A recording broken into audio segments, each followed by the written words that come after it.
শীতের সময় তার যে শীতের পোশাক ছিল সেখানে দেখা করতে গেলে ওই ব্যাগটা পাওয়া যায় না। দুটি সোয়েটার হারিয়ে গেছে বলে দাবি করেছিলেন জুনায়েদ আহমেদ পলক। আগামী শীত পর্যন্ত কারাগারে থাকতে হলে সোয়েটার জোগাড় করতে হবে বলে জানিয়েছেন। সোয়েটার হারানোর কথা গণমাধ্যমকে জানিয়েছেন তার আইনজীবীও। শীতের কাপড় ছিল, এগুলো আসলে এখান থেকে আপনার পুলিশের নিরাপত্তা থেকে কানের নিরাপত্তা থেকে হারিয়ে গেছে। গতকাল সোমবার সকালে ঢাকার চিফ মেট্রোপলিটন ম্যাজিস্ট্রেট আদালতে সাবেক তথ্য প্রযুক্তি প্রতিমন্ত্রী জুনায়েদ আহমেদ পলক এসব অভিযোগ তোলেন। পলকের সোয়েটার গতকাল বিকেলে খুঁজে পাওয়া গেছে।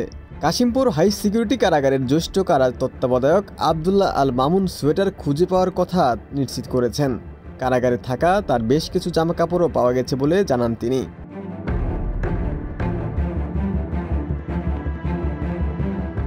আবদুল্লাহ আল মামুন জানান, কারাগার থেকে জুনায়েদ আহমেদ পলকের সোয়েটার হারিয়ে যাওয়ার তথ্য জানার পর তিনি তার কর্মকর্তাদের বিষয়টি অনুসন্ধানের দায়িত্ব দেন। পরে খোঁজ খবর নিয়ে জানা যায় পলকের সোয়েটার সহ শীতের কাপড় কারাগারের স্টোর রুমে জমা আছে।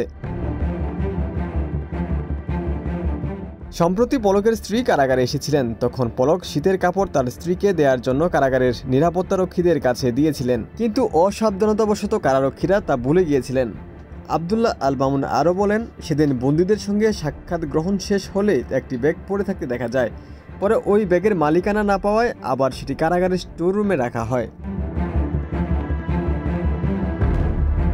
আদালতে সোয়েটার হারিয়ে যাওয়ার অভিযোগ তোলার পর কারা তত্ত্বাবধায়ক আবদুল্লাহ আল মামুন বলেছিলেন, আলোচনায় থাকার জন্য জুনায়েদ আহমেদ পলক উদ্ভট সব দাবি করে থাকেন।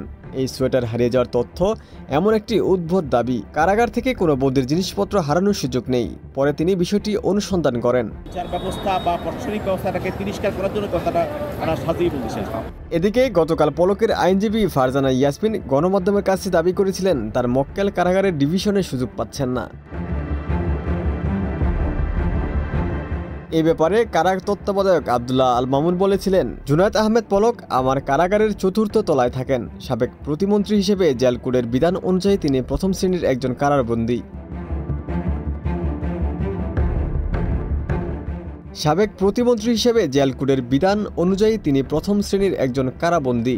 প্রথম শ্রেণীর কারাবন্দী যেসব সুযোগ সুবিধা পেয়ে থাকেন তিনিও ঠিক একই সুযোগ সুবিধা পেয়ে থাকেন।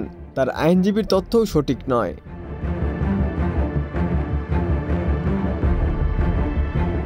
গত বছরের 14 আগস্ট গ্রেপ্তার হন পলক। 6টি মামলায় তার মোট 58 দিনের রিমান্ড মঞ্জুর হয়েছে।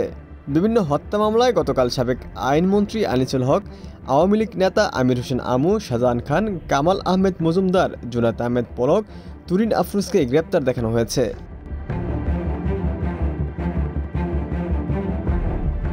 ওমর ফারুক, ঢাকা প্রকাশ।